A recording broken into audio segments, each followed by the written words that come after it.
2부가 시작이 되었습니다. 여러분 안녕하세요. 2부가 드디어 시작됐습니다. 여러분 채팅창으로 짝짝짝이라고 한번 적어주시기 바라겠습니다. 채팅창 짝짝짝. 우리가 여러분들의 그 박수와 함성 소리를 들을 수가 없기 때문에 이렇게 채팅창으로라도 많이 남겨주시면 좋을 것 같아요. 자, 그럼 많은 분들께서 2부를 정말 기대 많이 하셨을 것 같은데요. 2부에서는 가족치료 전문가이자 최성애 박사의 행복 수업의 저자이시죠. 최성애 박사님과 함께 우리 가족이 행복하기 위해서 꼭 필요한 관계의 기술과 감정 코칭 방법을 알아보는 시간을 마련했습니다.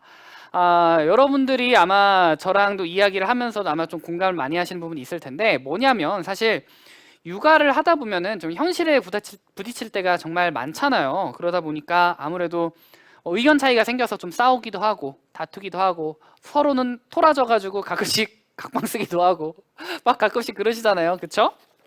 이럴 때마다 여러분들 부부들이 갑자기 막 얘기할 때마다 이런 얘기도 많이 할 것 같아요.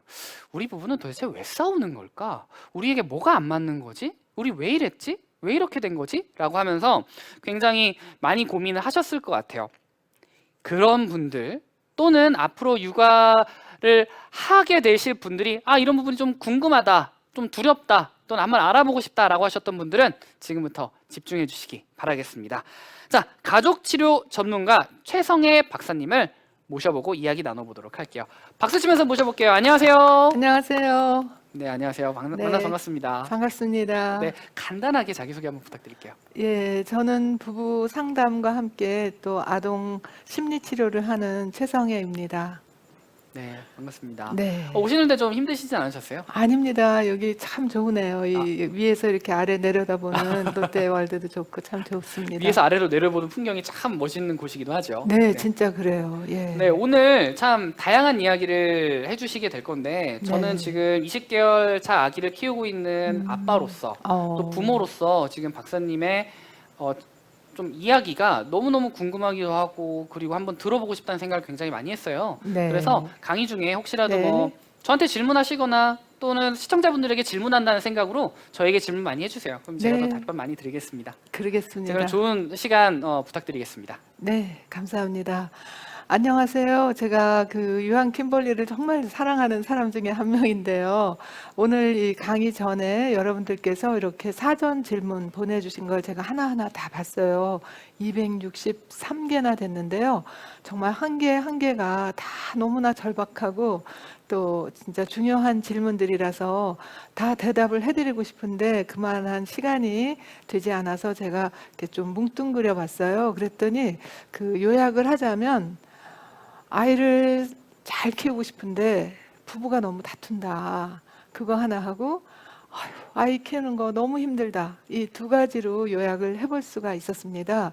그래서 오늘 그 두 가지에 대한 여러분들에게 실질적으로 도움이 될 만한 확실한 꿀팁들과 함께 그 이야기들을 진행해 드리겠습니다. 예, 부부들이 많이들 우리 이제 아기 낳아서 결혼하고 아이 낳고 이제 처음 키우다 보면 이거 왜 이러지? 하고 아주 깜짝 놀라고 충격도 받고 하는데요. 실제로 네, 많은 뭐 3,000쌍 이상의 부부들을 연구한 존 가트맨 박사님 제가 좀 이따 이제 소개를 해드릴 텐데 그분에 의하면 그 아이 낳고 첫 3년 동안 무려 67%의 부부가 관계가 급속도로 나빠지고 대화는 급속도로 떨어지고 갈등은 막 올라가고 그런답니다. 그래서 도대체 왜 그럴까? 아이를 낳으면 정말 행복하고 막 축복 속에 사랑을 주면서 키워야 되는데 어떻게 3분의 2나 되는 부부들이 이렇게 힘들어할까 하면서 여러 가지를 원인을 찾아봤더니 그 가장 큰 원인이 뭐인 것 같아요, 혹시? 20개월 아기가 있으니까 네. 예, 아마 여러 가지 생각이 떠오를 거예요. 네. 그런데 그 가장 큰 원인은요, 바로 수면 부족이랍니다. 예, 아이 때문에 중간에 자꾸 깨게 되고 잠도 잘 못 자게 되고 이러다 보면 스트레스는 점점 올라가고 우울증은 생기게 되고 그러니까 대화가 자꾸만 삐긋삐긋거리면서 이제 힘들어진다는 거죠. 그런데 문제는 뭐냐 하면 이때 즉 임신 출산 육아 때 이렇게 다투게 되고 힘들어하면요 그것은 두고 나중에 살면서 이제 나중에 설명드릴 그 영속적 갈등이란 그 이야기가 또 나오고 또 나오고 하는 그런 영속적 갈등의 주제가 될 수도 있거든요. 그래서 임신, 출산, 육아 때 특히 아이들이 어릴 때 부모가 잘 지내는 거는 앞으로의 행복을 위해서도 굉장히 중요하죠. 더 중요한 것은 뭐냐 하면 아이들이 아무것도 모르는 것 같지만 그렇게 영유아기 때 부모가 자주 다투는 것은 아이들의 뇌 발달에 아주 치명적인 역할을 영향을 준다고 하거든요. 그래서 제가 그거를 조금 이 피라미드로 설명을 드릴게요. 그래야지만 우리가 지금 이런 공부를 하고 좀 더 관계를 개선해야 할 필요성을 아마 확실하게 아실 것 같아서요. 이 에이스라는 연구인데요. Adverse Childhood Experiences라고 그래서 30년 가까이 된 아주 그 굉장히 탄탄한 연구입니다. 의사들이 했어요. 그 연구에 의하면 이렇게 그 아동기 때 여러 가지 부정적인 경험을 하게 되면 그러면 뇌 발달에 영향을 주는데 뇌 발달 중에서도 특히 감정 조절, 그다음에 충동 조절, 집중력, 또래 관계 이런 것을 하는 부위가 있어요. 피지라 구조물이라고 하는데 뭐 공감력이라든지 감정 조절하는 그 부위라든지 그런 부위가 제대로 잘 형성이 안 되고 이제 부정적인 영향을 받게 되는 거죠. 그러면 벌써 어린이집, 유치원 가게 돼서 또래 관계가 힘들고 집중이 안 되고 감정 조절이 안 되니까 또 학습하기도 어려워지면서 나이가 점점 크면서 이제 해로운 행동을 하게 됩니다. 대부분은 이제 스트레스에 취약하니까 나오는 행동들인데 이 행동이 바깥으로 나가면 공격적인 행동으로 나오죠. 그게 보통 이제 폭력이라든지 폭언으로 나오고요. 아니면 도피적인 행동으로 나오거든요. 그것이 바로 가장 많이 하는 것이 이제 중독이에요. 사실 대표적인 게 술, 담배, 그다음에 요새 애들 게임 많이 하죠. 휴대전화라든지 아니면 뭐 나가서 쇼핑 중독, 음식 중독, 뭐 성형 중독, 뭐 이런 걸로 도박이라든지 이렇게 대부분의 중독은 우리가 도피 행위라고 하는데 궁극적인 도피는 자해 혹은 자살이 되겠죠. 요즘 정말 저희 상담실에 자해하는 아이들이 아주 어린 애들은 초등학교 학생도 와요. 물론 중고등학교, 뭐 대학생들도 오지만 그렇게 하다가 이제 여러 가지 이제 병에 걸리게 되는 거죠. 건강이 나빠지죠. 왜냐하면 술, 담배 하죠. 운동 안 하죠. 아이랑 싸우죠. 뭐 어디 나가서 이제 다치죠. 이러니까 여러 가지 이제 건강 문제가 있다가 결과적으로는 총 그 인생을 봤을 때 일찍 사망하신답니다. 예. 그러니까 우리가 어릴 때 이 부정적 경험을 갖는 게 얼마나 애들한테 평생에 걸쳐서 정말 지대한 영향을 미치는지. 그럼 어떤 게 아동기 부정적 경험에 들어가나? 첫 번째가 부부의 불화입니다. 거기다가 이제 갈등 또 그 뭐 별거 이혼 이런 것들이 첫 번째고요. 그다음에 부부가 직접 아이를 때리지 않아도 이렇게 서로 이제 때리고 하고, 그러니까 뭐 엄마가 아빠한테 맞는 걸 목격하거나 이런 것도 부정적 경험이고 애들이 굉장히 무서워하거든요. 그다음에 뭐 술이나 뭐 중독 이런 걸로 해서 주사 같은 거에서 막 욱버럭하고 이런 것도 그렇고, 그다음에 부모가 특히 산후 우울증 같은 거 그것도 아이들에게는 굉장한 그 부정적 영향을 미치거든요. 그리고 가족 중에 누가 갑자기 돌아가시거나 혹은 이렇게 뭐 수감되거나 하는 그런 것들이 이제 5개가 해당이 되고요. 나머지 5개는 학대 중에서는 신체적 학대, 정서적 학대, 그다음에 성적 학대가 있고 방치가 있는데요. 방치는 신체적 방치도 있지만 정서적 방치도 거기에 들어가고, 특히 영유아기에 이제 양육자가 자꾸 바뀌는 거, 뭐 이사 자주 가는 거, 그다음에 학교 자꾸 바꾸는 거, 뭐 등등등등 이런 것들이 아이들에게 굉장히 부정적 영향을 미친다는 거예요. 어떻게 미치느냐 하면 우리 뇌 안에 그 고통을 감지하는 그런 그 곳이 있거든요. 이제 뭐 그 더 정확한 얘기로 하자면은 저기 그 히포탈라머스라고 그래서 시상 하부라는 곳이 있고, 그 밑에서 그러면 스트레스 호르몬을 만들어라 하고 명령을 내리는 뇌하 수체라는 곳이 있어요. 피투리 글랜드. 그러면 스트레스 호르몬을 생성해내는 여기 간 위에 부신 피질 아드레날 코르텍스라고 하는데, 그 첫자만 따서 HPA축이라는 것이 형성이 돼서 우리가 나중에 살아가면서 스트레스를 경험할 때 거기에 이제 반응하는 그 체계가 생기는데, 이 체계가 HPA 축이 형성되는 게 생후 첫 1년 사이랍니다. 그러니 아이들 앞에서 싸우고 언성 높이는 게 애들한테 정말 편도체니 해마니 막 이런 데다가 영향을 미치고요.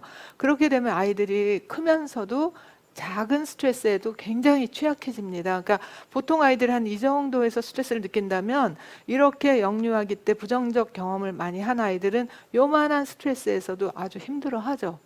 그러니까 조금만 자기가 감당하기 어려운 어떤 상황이 벌어진다 하면 아이들이 막 그냥 뭐 소리 지르고 아글아글 쓰고, 보통 우리가 백화점이나 슈퍼에 가면 자기 원하는 거 안 사준다고 막 소리 지르고 하는 애들 있죠. 그리고 그 아이들이 그냥 크면서 그게 없어지는 게 아니라 나중에 커서 또 학교에서 누가 자기한테 좀 좋지 않은 얘기 했다. 그래서 이제 뭐 죽는다, 뭐 옥상에서 뛰어내린다 그러고 또 연애하다가 헤어지자는 말에 또 격분해가지고, 근데 이런 아이들이 스트레스 취약하니까 어떤 스트레스 상황이 벌어지게 되면 이게 파국같이 느껴지는 거예요. 대재앙같이 느껴지니까 이제 엄청난 그런 그 뭐라 그럴까 이제 그 행동으로 나오게 되는 거죠. 자, 이런 거를 우리가 방지하기 위해서는 무엇보다도 부부가 안정적으로 사이좋게 지내는 게 제일 중요합니다. 그 연구를 오늘 제가 이제 소개해 드릴 분이 존 가트맨 박사라는 분인데요. 이분은 원래 MIT에서 수학을 전공한 분이에요. 수학자예요. 이런 수학을 하던 사람이 어떻게 결혼, 또 감정 코칭, 뭐 이런 것들을 연구하고 거기에 대한 지금 뭐 관계하게 아인슈타인이라는 그런 호칭을 받을 정도로 이런 대가가 되셨냐 하면, 자기 자신이 8살 때 부모님이 이혼한다 소리를 듣고 너무나 충격을 받아가지고 그 이후로 상당히 자기가 굉장히 마음이 불안했고, 또 뭐랄까 막 지구가 흔들리는 것 같고, 언제 엄마 아버지가 또 이혼할지 모른다 하니까 뭐 싸움만 해도 귀가 나팔귀가 되고 이제 이런 경험을 했었고요. 그리고 자기가 그 공부 잘해갖고 수학, 영재, 중고등학교 다니고 MIT 갔지만, 그러나 또 자기 결혼이 한번 이혼으로 끝난 다음에 야, 이건 안 되겠다. 내가 정말 이것도 과학인데, 결혼도 과학인데 왜 사람들은 그걸 미리 알고 준비하고 그렇게 배워서 하지 않고 그냥 자기처럼 하고서 시행착오를 하는가. 그래서 이제 그 관찰을 시작을 했습니다. 부부들을 평소 지내는 것처럼 이렇게 이제 기숙사를 아파트처럼 꾸며가지고 카메라를 설치해가지고 어떤 얘기를 하는가, 또 어떻게 얘기하는가, 얘기할 때 억양은 얼마나 높아지는지, 음성은 얼마나 커지는지, 몸을 얼마나 움직이는지, 혈압은 얼마나 올라가고 또 혈당은 얼마나 올라가나, 스트레스 호르몬 얼마나 나오나, 뭐 이런 것들을 다 미세 단위로 분석해 보니까 놀랍게도 사람들이 이혼하는 이유가 성격 차이가 아니라는 거예요. 자기도 사실은 첫 결혼해서 이혼했을 때 나랑 맞지 않는 성격 때문에 이혼했구나. 그리고 자기 엄마 아버지도 이혼한다 그럴 때 그 아버지가 이렇게 얘기를 했대요. 내가 니네 엄마랑 도저히 성격이 안 맞아서 못 살겠다. 예, 근데 그러면서 니네는 우리 엄마 아빠 이혼하면 엄마랑 살래 아빠랑 살래 할 때 그 8살짜리가 어떻게 대답을 했겠어요.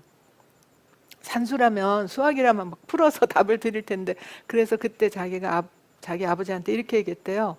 아빠, 그렇게 어려운 문제는 어른들이 풀어야 되는 거 아니에요? 나 이제 겨우 8살인데 내가 어떻게 엄마랑 살지 아빠랑 살지 내가 어떻게 알아요? 그러면서 자기가 막 울었대요. 그랬더니 그 아버님께서 아무 말도 안 하고 가만히 계시더니, 뭐 그래서 그런지 모르지만 하여튼 이혼은 안 하고 76세에 돌아가실 때까지 같이 살긴 살았는데 그 숙제는 항상 남았다고 그러거든요. 이제 그러다가 이렇게 본격적으로 연구를 한 거죠. 그래서 성격 차이는 연구해 보니까 전혀 이혼의 사유가 안 되더라는 거예요. 또한 많은 사람들이 우리는 고부 갈등 때문에, 우리는 뭐 저기 그 술 문제 때문에, 뭐 외도 때문에 어쩌고 저쩌고 이렇게 해서 이런 거 때문에라고 이혼을 한다라고 하는데, 그것도 행불행 이혼과 무관하더라는 거예요. 그럼 뭐 때문에 이혼하는가? 연구 결과 답이 나왔습니다. 그 답이 뭐냐 하면, 어떻게 보면 또 희망을 주기도 하는데요. 부부가 이혼하는 가장 큰 이유는 부부 싸우는 방식 때문에 이혼한다 그래요. 그래서 저한테 부부가 오면 저는 뭐 누가 잘했다 못했다 옳다 그르다 뭐 성격을 고쳐라 바꿔라 이런 얘기 전혀 하지 않습니다. 두 분이 관계를 망치는 그런 그 상호작용의 패턴을 우리가 규명하고 그것을 관계를 좋게 하는 상호작용 패턴으로 바꾸면 돼요.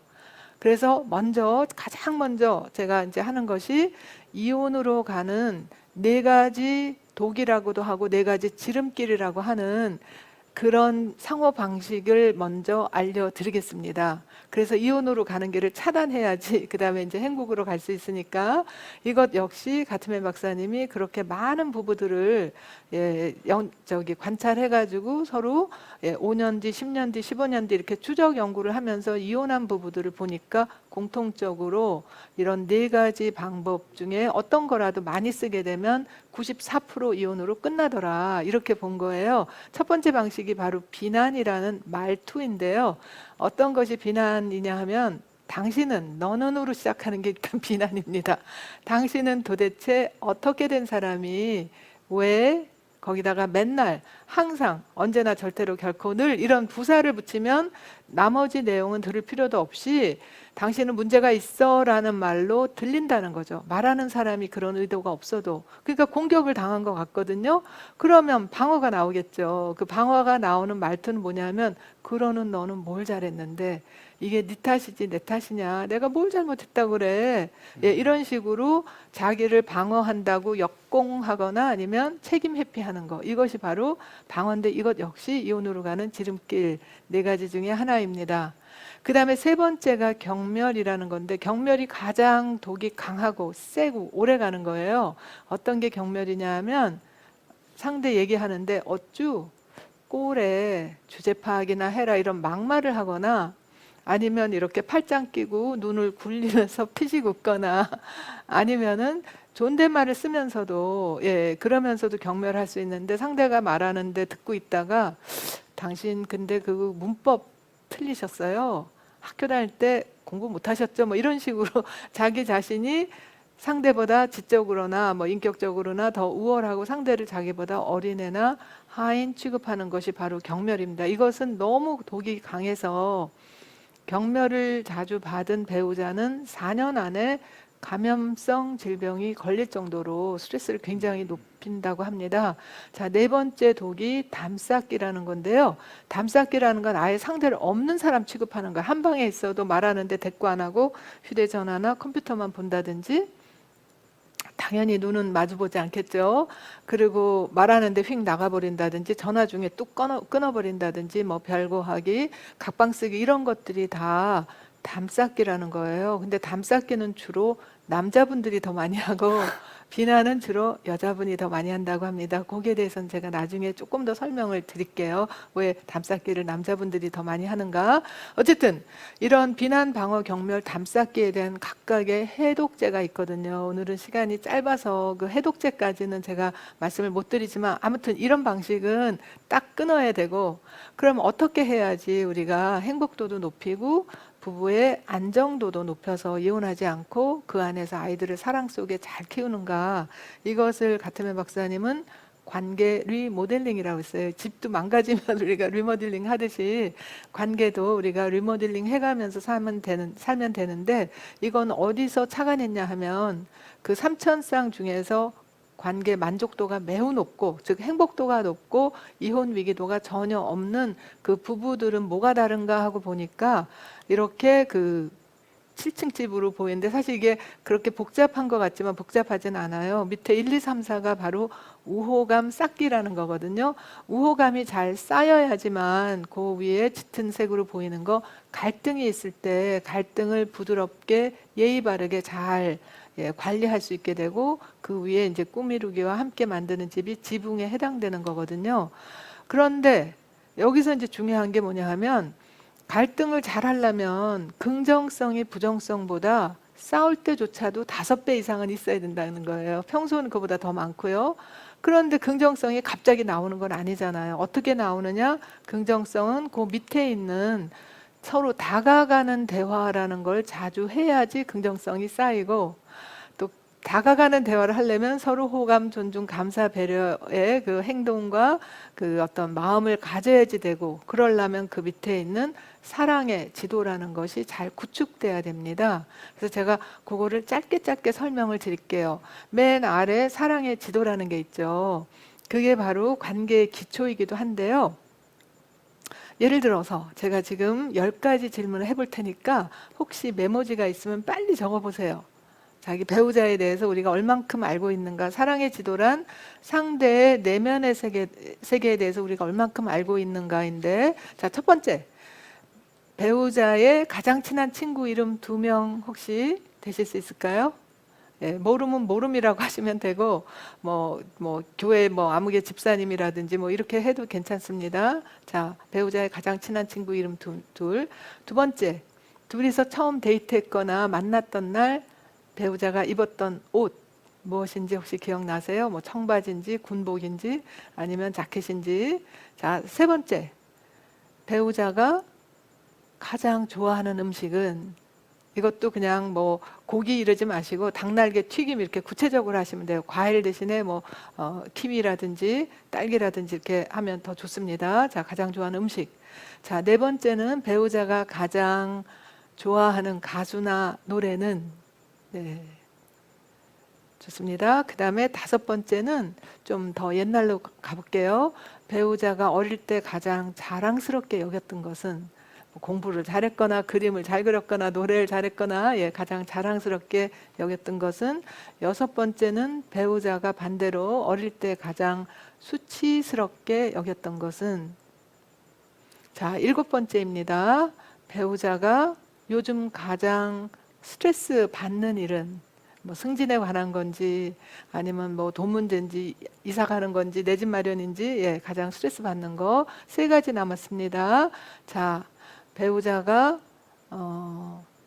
가장 가보고 싶은 여행지는, 가장 가보고 싶은 여행지는. 그다음에 아홉 번째입니다. 배우자가 5년 안에 가장 이루고 싶어 하는 꿈은. 이런 것들이 바로 사랑의 지도에 해당되는 그런 질문들이에요. 열 번째 질문은요, 아무거나 해도 돼요. 예를 들어서 배우자가 하루 중 가장 좋아하는 시간은, 혹은 또 운동, 스포츠 중에서 가장 좋아하는 스포츠는, 혹은 유튜브 가장 즐겨보는 거, 이런 거 물어봐도 괜찮습니다. 바로 이런 게 사랑의 지도인데, 결혼한 지 5년, 10년, 15년 되면서도 이런 사랑의 지도를 서로 모르게 되면 오해가 생기게 되고 마음이 멀어지게 되고, 그 위에 이제 호감 존중이라든지 이런 게 쌓이기가 어렵죠. 그래서 오늘 요거 제가 질문한 거 10가지만이라도 한번 적어보고 나중에 이제 저녁 때 한번 서로 맞춰보세요. 근데 여기서 중요한 거는 경쟁하는 게 아니고, 또 누가 틀렸다고 해서 야단치는 게 아니라 그냥 놀이식으로 재밌게 하시면 됩니다. 자, 그 다음 단계가 호감 존중인데요. 호감 존중 또한 굉장히 중요하죠. 그런데 많은 분들이 연애할 때는 사랑해 좋아 어쩌고저쩌고 하는데, 결혼하고 특히 이제 아이 낳고 바빠지고 힘들어지면 서로 호감 존중이나 감사 배려를 별로 표현하지 않거든요. 그것을 가트맨 박사님이 뭐라 그랬냐 하면 이 닦는 거에 비유했습니다. 여러분, 아무리 바빠도 아침에 이 닦고 또 점심 드시고 이 닦고 저녁 때 자기 전에 이 닦고 하시잖아요. 왜냐하면 우리가 음식을 먹다 보면 이 사이에 음식 찌꺼기가 끼게 되는데, 그게 구강 조건이 습도와 온도가 박테리아 번창하기 제일 좋다고 하거든요. 그러니까 우리가 닦아줘야 되는 것처럼 부부도 서로 감정 교류가 좋든 나쁘든 있다 보면 감정 찌꺼기가 남게 되는데, 그것이 결혼이다, 가족이다, 가정이다 이러면서 그냥 함부로 말하고 아무렇게나 말하고 하니까 감정이 부패되기 가장 좋은 조건이라고 합니다. 우리가 남들에게는 예의 바르게 하고 남들에게는 친절하게 하면서도 막말하고 함부로 하고 하다 보면 마치 이가 썩듯이 감정의 찌꺼기가 쌓이게 되면 악취나는 말이, 그게 바로 비난, 경멸, 방어, 담쌓기들이 나오는 거예요. 그렇기 때문에 우리가 이 닦는 것처럼 하루에 적어도 한 서너 번씩은 서로 호감, 존중, 감사, 배려를 하는데, 만약에 이게 충치가 되고 이게 너무 관계가 너무 멀어져서 그런 거 정도로 안 되면, 우리가 왜 치과 가서 이렇게 스케일링 하고 하잖아요. 그런 것처럼 만약에 둘 사이가 너무 나쁘다면 제가 제안 드리는 거는 오늘 요 교육 끝나자마자 바로 해보세요. 상대 장점, 배우자 장점 50가지 찾아보는데 갑자기 안 나올 거야 아마. 단점 쓰라면 100가지 쓰래도 50가지 잘 나오지 않으면 먼저 본인의 장점 50가지 쓰고 난 다음에 배우자 장점 쓰고 또 아이의 장점도 50가지 쓰면 일단은 방향 전환이 조금 됩니다. 이것만 해가지고는 사실 방향 전환만 되지만 우리가 스케일링 한번 했다고 그 다음 날부터 이 안 닦으면 또 악취 나잖아요. 그래서 요거는 한 번만 하시고 그리고 난 다음에 매일 할 수 있는 거는 이제 우리 부부가 하는 비결을 가르쳐 드릴게요. 저희 부부도 엄청 바쁜데요. 어떻게 하냐면 아침에 일어나면 먼저 눈 뜬 사람이 일어나는 사람한테 20초 손이나 발을 주물러 줍니다. 굿모닝. 20초예요. 20분 아니에요. 그러면 기분 좋게 일어나죠. 그리고 서로 일터로 나갈 때 오늘 지금 나오기 전에도 그랬는데 서로 약 6초 동안 허그를 합니다. 6초. 왜냐하면 이건 가트메 박사님한테 직접 배웠는데 6초 정도 해야지 이제 연결 호르몬이 나온다고 그래요. 여자는 옥시토신, 남자는 바소프레신. 그러면 헤어지고 나서도 또 이렇게 뭐라 그럴까 연결되는 감이 느껴지거든요. 그러니까 중간중간에 이제 점심 먹었는지 뭐 하루 어떻게 지내는지 서로 잠깐 안부 전화하고 안부 문자 보내고 돌아왔을 때는 10초. How was your day? 오늘 하루 어땠어요? 그 정도만 물어봐도 정말 피로가 가시죠. 그러고 나서 밥 먹고 나서는 조금 시간 여유 있으니까 아침에 늦게 일어난 사람이 의자 붙여서 30초 정도 어깨나 손을 주물러주면 다 합쳐도 1, 2분 정도밖에 안 되지만 이것의 효과는 마치 하루에 이 두세 번 닦아도 건강한 이를 유지하는 것처럼 굉장히 큰 효과가 있습니다. 한번 해보세요. 자, 그 다음에가 시간이 없어서 빨리빨리 해드릴게요. 그 다음에가 이제 다가가는 대화라는 건데 얘기를 좋은 뜻으로 해도 뭔가가 이게 삐끄덕삐끄덕 거리면서 기분이 나빠지게 되고 싸우게 되거든요. 그것도 다 이유가 있습니다. 왜냐하면 가트맨 박사가 부부가 어떻게 대화를 하는가, 어떻게 이게 전개되는가 하고 보니까 먼저 한 사람이 말을 걸겠죠. 오늘 날씨 참 좋더라 그랬을 때 상대가 대응하는 방식이 크게 세 가지 중에 하나라는 거예요. 다가가는 대화, 멀어지는 대화, 원수되는 대화. 그래서 제가 예를 들어 볼게요. 자, 오늘 날씨 참 좋지 그랬을 때 원수되는 대화는 좋긴 뭐가 좋아. 이렇게 반박을 하거나 지금 날씨 타령할 때가 됐어? 뭐 이런 식으로 비웃거나 이것이 바로 원수되는 대화고요. 멀어지는 대화는 화제를 딴 걸로 바꿔버리는 거. 오늘 날씨 참 좋지 하는데 어머 저 고양이 좀 봐 이러고 애기 목욕 시켰어? 뭐 이런 식으로 화제를 딴 걸로 돌리게 되면 말한 사람이 멋쓰게지겠죠? 다가가는 대화는 상대가 한 얘기에 잘 귀 기울이고 호응하면 돼요. 예를 들어서 대꾸를 안 해도 어머 저 고양이 좀 봐 그랬을 때 같이 바라만 봐도 다가가는 대화예요. 오늘 날씨 참 좋지 그럴 때 정말 좋더라 가을이 온 것 같아 이렇게 호응을 해주게 되면 스트레스가 떨어진다고 합니다. 그러니까 알콩달콩 대화가 이어지게 되겠죠. 그런데 원수되는 대화나 멀어지는 대화를 하게 되면 스트레스가 올라가게 되면서 이제 갈등이 점점 크게 됩니다. 그래서 이제 갈등은 사실 생기게 되는데 이렇게 밑에 말하자면 이제 사랑의 지도, 호감, 존중, 다가가는 대화를 해서 긍정성이 적어도 싸울 때조차도 5대 1 정도 되게 되면 갈등을 좀 부드럽게 혹은 예의 바르게 할 수가 있는데 이게 이제 그렇게 안 쌓이면 갈등이 정말 지겹게 싸우게 되는 거죠. 그래서 가트맨 박사님이 보니까 불행한 부부와 행복한 부부의 차이는 뭐 외모 차이도 아니고 수입 차이도 아니고 학력 차이도 아니고 성격 차이도 아니고 그런 게 전혀 아니고 불행한 부부들은 싸움을 막 하더라는 거예요. 막말을 하고 한번 싸웠다 하면 이게 막 갈 때까지 정말 그렇게 가는 경향이 있고 행복한 부부들은 갈등이 있다 하더라도 가능하면 말을 부드럽게 예의 바르게 점잖게 좀 사려 깊게 하더라는 거죠. 그게 가장 큰 차이인데 그런데 되게 불행한 부부들은 보면은 싸우는 것이 지겹게 싸우고 또 싸우고 또 싸우고 또 싸워도 제자리에서 맴돌면서 점점 더 관계가 멀어지다가 이제 결국은 못 살겠다라고 가기도 하는데 제가 이제 쿨하게 싸우는 방식 지겹게 싸우는 부부의 또 그러니까 지겹게 싸우게 되는 그 원인은 조금 이따 조금 자세히 말씀드리겠고요. 쿨하게 싸우려면 뭐를 우리가 차단을 해야 되냐면 감정의 홍수라는 것을 이해하고 그런 일을 좀 시켜가면서 해야 됩니다. 감정의 홍수라는 건 뭐냐면 스트레스를 확 받았을 때 혈압, 혈당이 올라가고 심장박동수가 빨라지게 되고 그렇게 되게 되면 흥분 호르몬, 스트레스 호르몬이 나오게 되면서 특히 남자들의 경우는 전두엽으로 피가 가지 않고 파충류라고 해서 이 뇌간, 그 뇌 뿌리 쪽으로 혈류가 몰려가게 됩니다. 이렇게 되면 둘 중에 하나에 싸우거나 도망가는 거, 파충류 반응이 나오는 거예요. 예, 그렇기 때문에 이것을 이제 부드럽게 얘기를 해야 되는데 그럼 남자만 그러느냐? 일반적으로는 남자들이 스트레스 받으면 바로 파충류 반응이 나오게끔 진화적으로 그렇게 예, 이제 그 뇌가 그렇게 됐는데 여자들은 상대적으로요.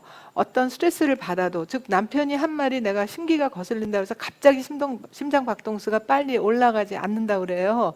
그 이유는 여자가 뭐 잘나서 그런 것보다는 여성 호르몬이 바로 확 심장이 뛰는 것을 브레이크를 걸어준다고 하거든요.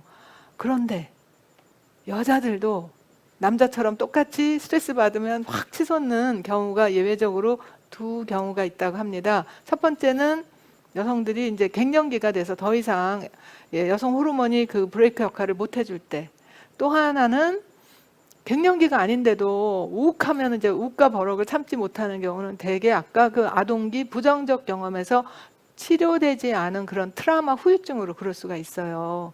그래서 그런 거는 저는 반드시 전문가한테 그것도 트라우마 치료 전문가 혹은 아동기 부정적 경험에 대해서 제대로 치료할 수 있는 분한테 가서 그 치료를 받으시는 것이 이게 이제 대물림 돼서 애들한테 또 그 다음 세대로 넘어가는 거를 막아줄 수가 있습니다. 자, 그래서 이런 감정의 홍수를 안 일으키려면 자기 진정이 중요하죠. 이건 남자 여자 다 똑같은데요. 너무나 방법이 간단해서 아마 여러분들이 그걸로 돼요? 됩니다. 어떻게 하면 되냐면요. 심장에 집중해서 마치 심장으로 깨끗한 산소가 들어오는 것처럼 상상하면서 약 5초 동안 숨 들이마시고 또 심장으로 호흡을 약 5초 동안 내보내시면 돼요. 이렇게 많이 화가 나도 5번 정도, 그러면 50초죠. 1분도 안 걸려요. 대개는 자주 하다 보면 한 서너 번만 해도, 저 같은 경우는 숨만 들이마셔도 저는 바로 스트레스 중화라는 게 일어나게 되면서 진정이 딱 브레이크가 걸리거든요. 그래서 이것은 평상시에 연습을 하면 더 좋은데 아무리 욱과 버럭이 나더라도 각자 서로 각자 심장호흡 한 5번만 해도 정말 후회할 만한 사건을 우리가 멎을 수는 있어요. 자, 그렇다 하더라도 이제 어느 부부나 반복해서 싸우는 주제들이 전체 싸우는 거 약 69%가 있다고 합니다.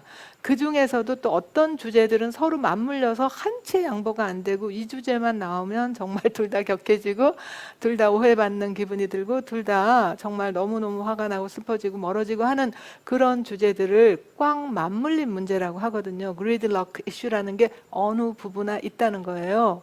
대개 그런 그 주제 안에는 각자 자기 나름대로의 뼈아픈 상처 혹은 깊은 실존적 의미나 특별한 상징적 가치 혹은 꼭 이루고 싶은 꿈, 이런 것들이 깊이 내재되는 경우가 있어요. 그래서 우리가 부부 치료할 때 이제 이거는 좀 더 전문적으로 들어가는데 그냥 얘만 잠깐 들어볼게요. 어떤 그 부부가 정말 이혼의 위기에 있어가지고 정말 싸우다가 이제 저한테 왔는데, 이 부부에게 가장 이렇게 영속적 갈등이면서도 꽉 맞물린 문제가 뭐였냐 하면, 그 남편께서 자기 이제 할머니 할아버지를 한 번도 자기가 이제 성공했는데 한 번도 집에 모시지 못한 채로 돌아가신 거에 대해서 계속 반복해서 그것을 얘기를 했다는 거예요. 그러니까 이제 아내도 정말 막 화가 나고 좀 그 얘기 신물 난다, 이제 그만 좀 해라 막 이러는데도 그 얘기를 반복해서 하는 거죠. 그리고 아내는 또 남편한테 어떤 얘기를 하면 자기 임신 출산 육아 때 공부한다고 뭐 무슨 뭐 회사 일 있다고 하면서 그 옆에서 그 자기 편이 되어주지 못한 거에 대한 또 거기에 대한 이제 그 영속적 갈등이 계속돼서 싸우다가 결국은 아이가 셋인데도 이혼을 할 지경까지 왔어요. 그래서 제가 그 영속적 갈등 주제 속에 있는 그 상처를 같이 찾아낼 수 있도록 도와드린 거죠. 왜냐하면 남편은 부모님이 맞벌이 부부라서 할머니 할아버지가 키워줘서 자기는 할머니 할아버지에 대한 그 애착과 그 사랑과 고마움이 너무 강한데 자기가 이제 겨우 해서 진짜 뭐 개천에서 난 용처럼 해서 이제 전문직을 갖고 좀 이렇게 자리가 잡혀서 할머니 할아버지 한 번이라도 그 집에 모시고 싶었는데 아내가 그때 너무나 강하게 반대를 하는 바람에 오지 못하시다가 그만 돌아가신 거가 이제 한이 된 거죠. 그러니까 계속해서 그 얘기를 할 때마다 막 화를 내고 막 그렇게 했고, 아내는 첫 아이, 두 아이가 좀 신체적으로 어려움이 있어가지고 세 번째 아이 임신했을 때 할머니 할아버지 온다는 것이, 할머니 할아버지가 오신다는 게 자기한테는 너무나 큰 부담이었기 때문에 일단 아기 좀 낳고 보자 이랬고, 당신 부모도 아니고 할머니 할아버지인데 좀 늦게 오시거나 안 오시면 어떻냐 이제 이렇게 했던 것이 이렇게 꽉 맞물림. 왜냐하면 그 안에 뼈아픈 상처가 있고 깊은 어떤 의미가 있고, 그분은 정말 할머니 할아버지한테 내가 이렇게 성공했어요 그거 한번 보여주는 게 꿈이었는데 그걸 못한 거고, 또 아내는 정말 그 자기 아이들 이렇게 그 어떤 신체적인 어려움을 남들에게 보이기 싫어했던 거를 남편이 계속해서 친구들 불러오고 뭐 거기다 이제 심지어는 할머니 할아버지까지 모셔서 모시라고 하니까 그러니까 주무시고 뭐 식사 대접하라고 그러니까 자기는 그게 너무 싫었다 이제 이런 거죠. 그래서 우리가 이런 것들을 잘 이렇게 다루는 방법들이 있어요. 근데 그런 것이 풀리고 난 다음에 두 분이 정말 얼굴이 너무 환해지고, 아유, 십몇 년 동안 그렇게 반복해서 싸우던 거에 대해서 이제는 우리가 그 다음 단계로 성장하고 넘어갈 수 있게 됐다 하면서 지금 아주 잘 살고 계십니다. 자, 그래서 오늘 제가 긴 얘기를 굉장히 짧은 시간 안에 압축해서 말씀을 드렸는데요. 끝으로, 여러분들께서 매일 할 일을 가르쳐 드릴게요. 많은 것 같은데 사실 매일 할 일은 굉장히 간단해요.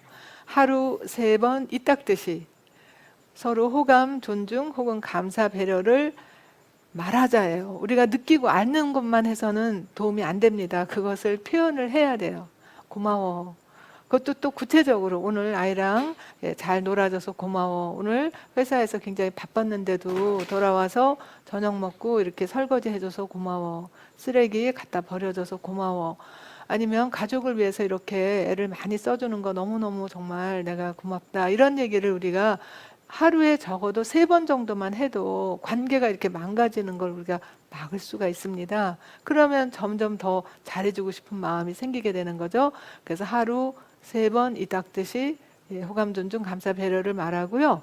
그 다음에 하루 3분 완전히 배우자와 지내보는데, 아까도 제가 얘기했지만 뭐 서로 뭐 6초, 10초 이렇게 어깨 주물러 주거나 안아주는 거, 그 정도도 효과가 있는데요. 사실 우리가 휴대전화에다 드리는 거, 메일 체크하는 거 이런 거 3분 이상 훨씬 더 많이 쓰죠. 제가 중요한 얘기를 해드릴게요. 여기 질문들도 지금 많이 들어오고 있는데, 부부가 사이가 안 좋으면요, 부부 사이가 갈등이 커지고 안 좋으면 대개 남편들은 아내와도 멀어지고 아이하고도 멀어진답니다. 그래서 아이를 더 안 봐준다는 거예요.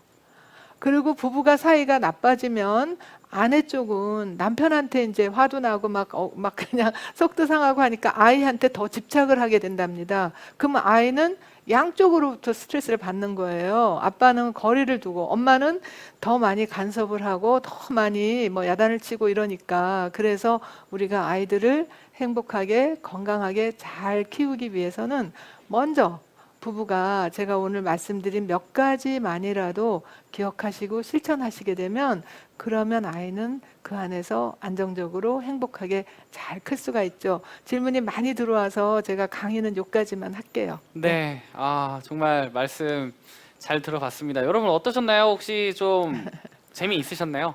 재미있다기보다는 정말 생각이 많아지고, 그리고 정말 이 순간순간이 정말 소중한 시간이라는 게 정말 느껴질 정도로, 전 지금 사회자고 진행자임에도 아무래도 저의 이야기를 하는 것 같기도 하고 저희 부부의 이야기 하는 것 같아서 되게 집중하면서 들었거든요. 네. 아마 많은 분들께 정말 도움이 많이 됐을 거라고 생각합니다. 일단 너무 감사드립니다. 감사합니다. 네.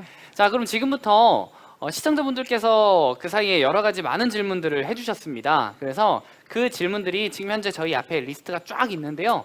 그것들 중에서 이제 박사님께서 몇 가지를 좀 선정을 해주실 거예요. 그래서 선정을 해주시면 제가 바로 읽어드리고 그리고 말씀해주시면 되겠습니다. 혹시 몇 번째가 일단 아유, 읽어드릴까요? 다 다급한 문제들인데 그냥 1번부터 먼저 할게요. 아, 네, 알려드리겠습니다. 네. JI 땡땡님께서 네. 질문해주신 내용인데요. 제가 읽어드릴게요. 부부간에 의견 충돌로 순간적으로 화가 너무 날 때가 있는데 이 화를 삭힐 수 있는 방법이 있을까요? 그 순간의 화를 참기가 너무 힘든데 아이가 늘 옆에 있으니 그렇게 화내는 걸 보이고 싶지가 않네요 라고 하는 질문을 해주셨는데 네. 뭐 어떤 느낌인지 알 것 같아요. 뭔가 막 화를 나니까 막 때릴 수도 없고 애 앞에서 막 성질을 낼 수도 없고 뭐 이런 것 같은데 네. 어떻게 하는 게 좋을까요? 일단 첫째로는 이 의견 충돌, 순간적으로 화가 치솟는 그 주제가 반복되는 주제인가, 예, 그거라면 좀 전문가 도움을 받아야 돼요. 왜냐면 이거는 본인이 의식 못하고 기억도 못해도 더 깊은 곳에 있는 어떤 상처나 혹은 어떤 이슈일 수가 있거든요. 그런데 그때 그냥 순간순간 일어나는 걸 우리가 이제 31% 예, 그때 벌어지는 그런 그 갈등이라면 그때는 아까 제가 말씀드렸던 그 심장 호흡으로 1분 안에 바로 화를 가라앉힐 수가 있습니다. 그런데 중요한 건 뭐냐 하면 그 둘이서 이제 그 심장 호흡을 따로 하거나 뭐 같은 방에 있거나 할 때 그때 서로에게 어떤 신호가 있어야 돼요. 한 사람 막 화가 나는데 한 사람은 가만히 있으면 그 자체가 또 담쌓기처럼 내 말을 그렇죠. 무시하고 거부하는 것처럼 느낄 수 있거든요. 그래서 우리 잠시 좀 그 진정하고 나서 그리고 다시 얘기를 해보면 어떨까라든지 아니면 서로 뭐 이렇게 하면 타임아웃 잠깐 우리 한 몇 분이라도 타임아웃 하고 다시 얘기를 해보면 어떨까 이런 신호를 서로 평상시에 갖는 게 좋고요.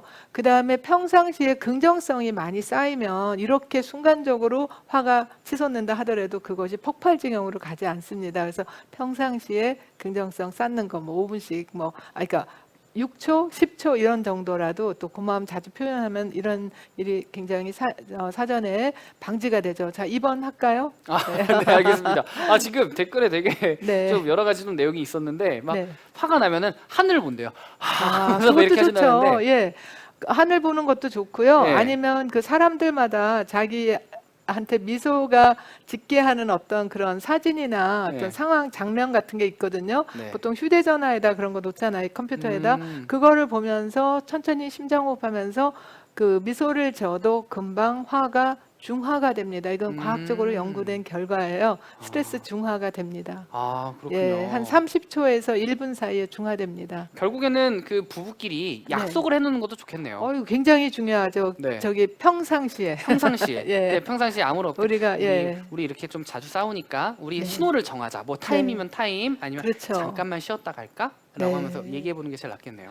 그렇죠. 왜냐하면 이것이 아이 앞에서 그냥 노출이 됐을 때 그렇게 우가 버럭이 나오고 큰 소리가 날 때 그 아이들은 마치 2도 화상, 3도 화상을 입는 것처럼 예, 뇌와 심장에 치명타를 입히거든요. 그리고 특히 아이들이 어릴 때는 이게 의식도 안 되고 기억도 안 되는데 몸으로 반응을 해요. 그러니까 나중에 커서 상사가 뭐라고 화를 내거나 뭐 시어머님이나 엉뚱한 누군가가? 사람이 해더라도 바로 몸에서 반응이 나와요. 자기가 왜 그러는지도 모르고 그러면서 이게 이제 대물림 되기 때문에 우리가 아이한테 화상 안 입히잖아요. 그렇죠. 예, 위험한 뭐 불 같은 거 치워주고 안전하게 하듯이 화를 그렇게 아이들 앞에서 낸다는 거 이거는 정말 아이가 뭐 그 영유아뿐만이 아니라 성장기 18세 이전의 아이들에게는 다 아주 좋지 않은 영향을 미치니까 예, 잠깐이라도 심장호흡 하시는 게 좋겠습니다. 네, 진짜 너무 좋은 말씀 잘 들어봤는데요. 그러면 또 두 번째로 바로 읽어보도록 네. 할게요.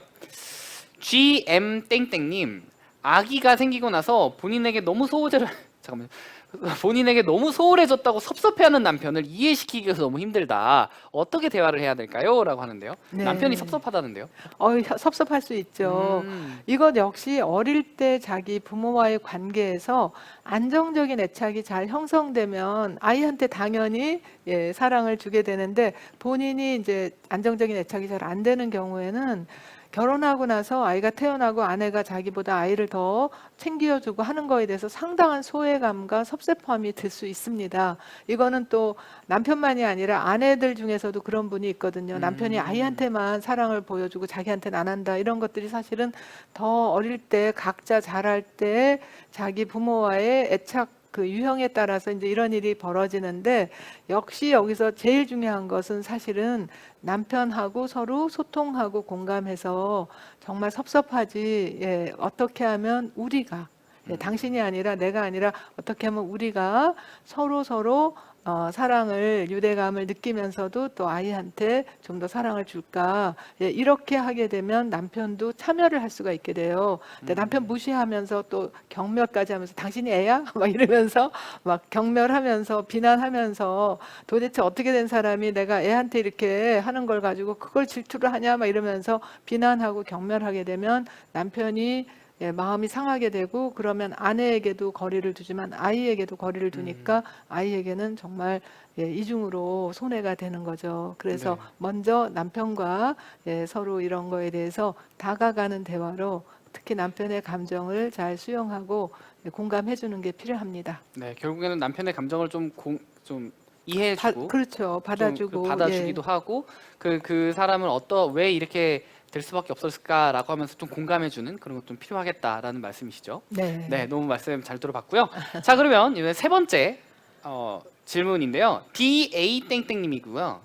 임신 34주 차입니다. 굉장히 힘드실 때네요. 네. 일 때문에 다른 지역에 있어서 2주에 한 번 볼까 말까 해요. 전화하면 계속 싸우는데요. 어떻게 대화를 해야 할까요? 다른 지역이라 얼굴 보기도 힘들어서 갈등을 풀기가 힘드네요. 라고 질문해 주셨는데요. 아이고, 네. 참 안타깝습니다. 사실 그 아동기 부정적 경험이라는 방대한 연구에 의하면 부부가 이렇게 싸우는 것도 그렇지만, 그 뭐라 그럴까요? 그냥 우리 너무나 많은 사람들이 요새 주말 부부, 월말 부부, 계절 부부 막 이렇게 서로 다른 지역에 살면서 일을 위해서, 예, 혹은 뭐 출장 때문에 혹은 뭐 여러 가지 때문에 그렇게 하는 경우가 있는데, 이 또한 아이들에게는 굉장한 그 아동기 부정적 경험에 들어간다고 하거든요. 왜냐하면 같이 있는 그 아이랑 같이 있는, 지금 임신 중이긴 하지만 이제 애가 태어날 거고 그럴 거잖아요. 그 아이는 부모 중에서 한 사람을 잘 보지 못하니까 그 사람으로부터 정서적인, 신체적인 방치가 됩니다. 그리고 그 다음에 아이를 보는 사람은 이게 육아의 그 스트레스가 2중, 3중으로 가중이 되니까 그걸 또 아이나 배우자에게 풀게 되고, 이렇게 되면은 서로 사이도 안 좋은 데다가 또 둘의 그 합쳐진 그런 돌봄을 잘 받지 못하면서 애한테는 이래저래 다 손해가 되거든요. 제가 여기서 정말 중요한, 예, 사실을 하나 말씀드릴게요.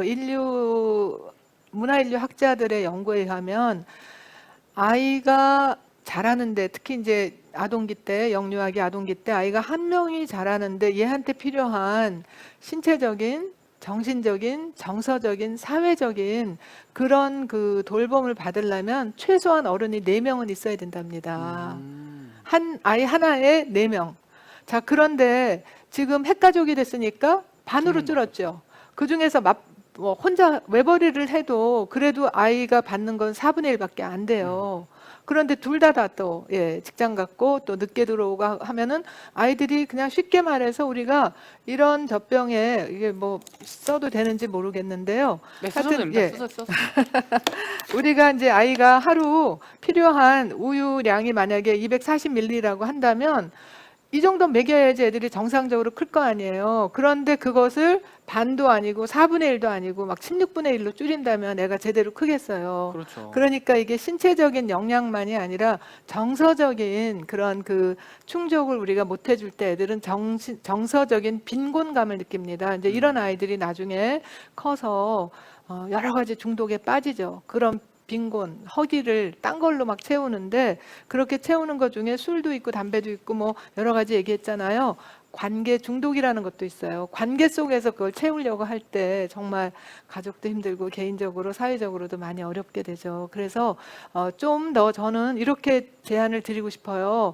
지금 아이가 34주 이제 아직 있으니까 네. 좀 더 큰 그림을 가지고 우리가 이제 얘가 이렇게 자라려면 뭐 이런 단계가 있잖아요. 그러니까 직장이라든지 사는 곳이라든지 이런 것들을 큰 그림 속에서 어떻게 하면 아이에게 적어도 얘한테 필요한 그런 신체 정서적인 그런 그 부분들을 채워줄 수 있을까? 조금 뭐 그 직장이라든지 뭐 아니면 집이라든지 이런 것들을 약간 양보하더라도 어느 것이 긴 그림에서 큰 그림에서 더 필요한지 해서 그거부터 먼저 해야지 뭐 갈등은 이건 두 번째 문제예요. 네. 네, 근데 결국 너무 안타깝게 너무나 많은 사람들이 주말 부부, 월말 부부를 아무렇지도 그렇죠. 않게 생각되는데 그 후유증은 제가 매일 상담 속에서 만나는 그런 그 문제로 그대로 드러납니다. 네. 네, 진짜 네, 너무 좋은 말씀 계속 해주고 계신데요. 저도 계속 듣게 되네요. 너무 집중해서 또 다음 질문으로 한번 가보도록 하겠습니다. 하야 땡땡님, 육아로 역할 분담을 나눠서 하고자 하려고 하니 다시 할게요. 육아로 역할 분담을 나눠서 하고자 하려고 하니까 이게 더 싸우는 요인이 되네요. 이렇게 부부가 역할 분담하는 게 정답은 아닌가요? 라고 해주셨는데 네, 이거는 육아 역할 분담만이 아니라 가사 분담에서도 굉장히 많이 싸워서 연구를 해봤답니다. 가트메 박사님 연구를 해보니까 뭐 육아 분담이든 가사 분담이든 이것을 꼭 50% 하는 부부들이 행복하고 그렇지 않은 부부들이 불행하다 아니더라는 거예요. 근데 중요한 건 뭐냐 하면 가사 분담이든 육아 분담이든 둘이서 사전에 자 이러이런 일은 내가 맡을게 이런 일은 당신이 맡으면 어떨까 하고 미리 그런 어떤 합의가 있는 경우는 싸움도 굉장히 덜하고 서로에 대해서 이제 간섭이나 어떤 평가를 안 하니까 서로 협력을 더 하게 된다고 하거든요. 그런데 매번 그때그때 내가 기저귀 갈았으니까 당신이 모욕시켜줘, 내가 밥 먹였으니까 당신이 재워줘, 이런 식으로 그때그때 분담을 하려고 싸우면 싸울수록 오히려 아이는 그 안에서 굉장한 불안감과 자책감과 두려움을 가지면서 크게 됩니다. 자기 때문에 부모가 싸운다는 건 아이들에게 너무나 끔찍한 자책감을 마음속 깊은 곳에 심어주게 되는 거거든요. 그래서 미리 나는 이런 거, 그러니까 그 부부마다 왜 자기가 잘하고 좋아하는 게 있잖아요. 예, 나는 아이랑 뭐 책 읽어주거나 노는 건 난 잘하는데 그 대신 난 모욕하고 뭐 기저귀 가는 나 이거 못하겠어 이럴 수 있고, 또 반대로 난 먹여주는 건 좋아하는데 재우는 건 못하겠어요 한다면 그런 것들에 대해서 사전에 우리가 조금 그 합의를 보는 것이 좋습니다. 근데 꼭 50% 하려고 하는 것은 오히려 더 많은 스트레스와 갈등이 일어나게 됩니다. 네. 저도 좀 박사님 말씀 들으면서 좀 우리도 좀 그랬던 게 있는 것 같다라는 생각이 드는 게 저희는 그렇게 하거든요. 빨래 개는 거는 와이프가 개면 근데 그걸 네. 정리를 잘 못하겠대요 본인이. 네. 그래 안 돼서 그 정리는 내가 하겠다. 저 정리하는 거 너무 좋아하거든요. 예. 그래 그렇게 나눠보기도 해서 했더니 네. 싸움이 줄어들었어요. 그럼요. 서로 만족도도 예, 높아지고. 만족도가 완전 높아지더라고요. 맞습니다. 그런 것도 예. 그렇고 설거지 같은 경우에는 딱히 역할을 정해두지 않았어요. 네. 상황에 맞춰서 네. 할 수 있는 사람이 하자라고 그렇죠. 하니까 오히려 되게 마음 편하더라고요. 예. 왜냐면 너는 요리하고 너는 설거지해 이러면 뭔가 좀 그렇잖아요. 맞아요. 네. 맞아요. 예, 그런 그 조율이 가능하다면 예, 꼭 뭐 누가 그러니까 그걸 가지고 매번 싸우는 것보다 훨씬 낫죠. 네. 네, 현명하게 사시네요. 예. 아니 이게 아직 좋습니다. 한참 부족합니다. 근데 어떻게든 맞춰가려고 살려고 하다 보니까 그렇게 되더라고요. 그래서 네. 박사님의 말씀이 되게 공감이 되기도 하면서도 더 많이 배워야 되겠다라는 생각을 하게 되었습니다. 자 그럼 네. 또 다음 질문 한번 또 읽어드릴게요, 네. 박사님. 자 축땡땡님, 남편이랑 다투면 남편은 그냥 넘어가려고 하고 저는 어떻게는 결론을 내려고 해결하고 싶은데 어떻게 해야 될까요? 라고 해주셨는데 이거 굉장히 중요한 질문인데 아, 시간이 네. 얼마나 있어요? 제가 지금 너무 시간이 좀 넉넉하다고 괜찮아요? 하십니다. 네. 아, 이게 사실 굉장히 많은 부부들이 이런 부분 가지고 많이 다퉈요. 그러니까 이제 갈등이 있을 때 한 사람은 그만해, 이제 덮자, 나중에 얘기해, 뭐 이런 식으로 좀 피하고 한 사람은 그때 결론을 내지 않으면 답답하니까 또 하고, 이것 또한 가츠메 박사님이 보니까 아주 어릴 때 그 부모와의 양육자와의 관계에서 특히 감정적 상황을 어떻게 처리했느냐에 따라 다른데요. 이제 가장 좋은 것은 아이는 아직 말을 못하고 자기가 뭐 자기 거 뭐 할 수 없으니까 이제 울거나 어떤 그 뭐 니즈를 표현을 했을 때 그때 와서 세심하게 또 일관성 있게 도와주면 아이들이 안정적 애착이라는 게 형성이 됩니다. 그 안정적 애착이 벌써 18개월 정도 돼도 벌써 이미 형성이 된다고 하거든요.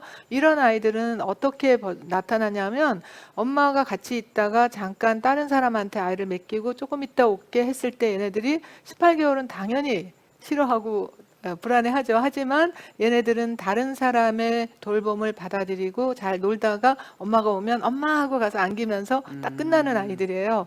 근데 이미 18개월까지 이 애착이 제대로 형성이 안 되고 불안정함. 어떤 때는 엄마나 아빠가 나타나고 어떤 때는 안 나타나고 아이들은 모르잖아요. 뭐 이게 뭐 오늘 회사 가는 날인지 안 가는 날인지 주말인지 주중인지 모르니까 아니면 동생을 먼저 볼 수도 있고 뭐 아우를 볼 수도 있고 이래가지고 이게 나타났다 안 나타 해서 불안정 애착이 되게 되면 벌써 18개월 때 어떤 증상으로 나오냐면 놓고 가려고 하면 막 아글아글 쓰고 정말 아까 그랬잖아요. 막 파국같이 그냥 뒤집어지고 막 네. 그럽니다. 그리고 남의 돌봄도 잘 못 받아들여요. 그 징징 울면서 놀지도 못하다가 나중에 한 2, 30분 후에 엄마가 돌아왔을 때 이때가 중요한데 엄마하고 가는데 안아주면 내려줘 그래요. 내려놓으면 안아줘 이래요. 그래서 양가 감정이라는 거예요. 왜냐하면 이래도 불편하고 저래도 불편하니까. 그래서 불안정 양가 감정형이 벌써 18개월 때 형성됩니다. 세 번째가 회피형인데 회피형은 이제 울어도 안 나타나거나 그런 일이 자꾸 일어나게 되면 아이들이 굉장히 스트레스 받으니까 아예 신경을 꺼버립니다. 그래서 이 회피형 아이들은 18개월 때 벌써 엄마가 놓고 가도 가는가 보다 돌아와도 오는가 보다 그러면서 자기 할 거를 해요. 그러면 혼자서도 잘해요라고 독립됐다고 생각하지만 18개월의 이 모습은 매우 예후가 안 좋습니다. 왜냐하면 실제 신체 그걸 이렇게 측정해 보면 막 울고 떼쓰리고 하는 양가 감정형보다 회피형들이 더 스트레스가 올라가고 더 흥분 호르몬이 올라가고 더 여러 가지 그 지표가 안 좋은데 이제 이 사람들이 컸어요. 어른이 돼서 안정형과 안정이 결혼하면 제일 좋겠죠. 같이 있어도 행복, 같이 떨어져 있어도 각자 자기 일을 하고. 근데 불안정 양가 감정형이 양가 감정형하고 만나면 싸울 땐 지옥같이 싸우고 또 좋을 땐 또 서로 먹여주고 이거죠. 그러면서 이렇게 막 그냥 극과 극을 오가면서도 이혼 별로 안 한답니다. 또 회피형이 회피형을 만나면 뭐 기분 나쁘고 그러면 각자 알아서 각자 해결하는 거예요. 뭐 나는 나가서 쇼핑하고 난 나가서 뭐 나는 테레비 보고 이러면서 가라앉으면 그때 가서 아무렇지도 않게 그냥 밥 먹자 하면 끝나는 거예요. 그래서 이 사람들도 뭐 썩 행복하지 않아도 그냥 그럭저럭 산대요. 자, 문제는 뭐냐면 양가 감정형과 회피형이 만나면 회피형은 조금만 스트레스 받거나 공격이 들어오면 빨리 피하려고 하고 양가 감정형은 그것이 자기를 거부하고 미워하고 싫어하는 거라고 생각하니까 더 따라가서 막 항의를 하고 얘기를 하자 그러고 끝장을 내자 그러고 그럼 이 사람은 그게 또 더 스트레스 받으니까 더 도망가고 그래서 도망자와 추적자의 관계가 생기면서 굉장히 아주 불행감을 많이 느끼고 때로는 이혼까지 하는데 이혼하지 않아도 우리가 이제 그런 부분을 특히 영유아기 때 받았던 어떤 트라우마나 애착 그 타입 유형을 우리가 제대로 이해하면서 그거를 조율해 가게 되면 그 네 가지 독을 빼고 해독제를 하면서 다가가는 대화로 하면서 진정해 가면서 조율해 가면 이분들도 다 행복하게 살 수 있어요. 그러니까 지금 남편이랑 다툴 때 혹은 뭐 하여튼 누군가가 그냥 넘어가려고 하고 그냥 만약에 피한다면 아 회피형이구나 이건 날 피하는 게 아니라 18개월 이전에 이미 형성된 거구나 그렇게 이해하시면 돼요. 또 상대가 계속 이걸 얘기하고 확인하고 나 사랑해 사랑 안 해 뭐 이거 음식 맛있어 이거 하는 것은 아 이건 18개월 때 이미 불안정적으로 애착이 형성돼서 그러는 거구나 하고 이해를 하시면서 그러면 이제 이렇게 맞춰가는 방식은 이제 배우면 됩니다. 야, 제가 이거 너무 중요해서 제가 예. 조금 길지만 답을 괜찮아요. 드렸습니다. 너무 좋았습니다. 너무 안 좋았어요. 그러면 이혼하거든요. 진짜 그렇구나. 이건 성격 차이라고 하는데 성격 차이 아니에요. 네. 이것은 애착 유형과 굉장히 우리가 뇌가 형성되기도 전에 묻혀있던 여러 가지 미해결 과제, 트라우마의 후유증으로 나오는 어떤 패턴입니다. 그러니까 그 패턴을 우리가 이해하고 바꾸면 돼요. 야, 행복하게 살 수 있어요. 이게 대화를 하면서 저희가 어렸을 때 어떠한 애착이 있었는지도 파악할 수 있게 되는 그런 말씀이셨는데 그렇죠. 여러분 이거 진짜 잘 헷갈리시면 다시 뒤돌아보기 해서 꼭 보셔야 돼요. 그래야지만 충분히 이해하시고 그리고 우리 남편은 왜 그럴까, 우리 와이프는 왜 그럴까 하는 것들을 아실 수 있지 않을까 싶은데 정말 좀 상담적인 부분과 여러 가지 많이 겹쳐져서 너무 정말 이런 내용을 정말 듣기도 어려울 만한 맞아요. 내용인데 엉뚱하게 와. 무슨 뭐 부부 상담한데 가는데 뭐 성격을 고치세요 뭐 이런 둘이 안 맞는 성격이에요라든지 그렇죠. 막 그렇게 하는데 그리고 한 사람 막 야단쳐요. 맞아요. 막 왜 예. 피하느냐 이러고 아니면 왜 이렇게 이제 저 남편한테 이게 그게 아닙니다. 이건 자기가 하고 싶어서 그러는 게 아니라 그 패턴이 이미 형성이 그렇게 되게 되면 자기도 모르게 가장 익숙하고 자기한테 가장 안전한 방법을 취하려고 하는 그런 거를 우리가 이제 이해하면서 맞춰가면 돼요. 네. 진짜 너무 좋은 말씀이신 것 같아요. 네. 네. 아무튼 저도 솔직히 저 되게 막 말 많이 하고 싶고 하고 싶은데 조금만 자제하고 그리고 여러분들의 의견도 지금 다 보고 있어요. 그래서 여러분들도 정말 잘 보시고 그리고 꼭 한번 해보시길 바라겠습니다. 과거를 보세요. 자, 그 다음 질문 한번 읽어보도록 하겠습니다. 네, 지금 질문이 지금 거의 다 끝났네요. 지금 보니까 시간이 별로 안 남아가지고 딱 질문은 일단 여기까지 하도록 네. 하겠습니다. 자, 여러분 어떠셨나요? 오늘 혹시 재미있으셨나요? 네, 이렇게 정말 좋은 강연도 해주시고 그리고 좋은 이야기를 해주셨는데 오늘 혹시 어떠셨나요? 저요? 지금 대화하면서.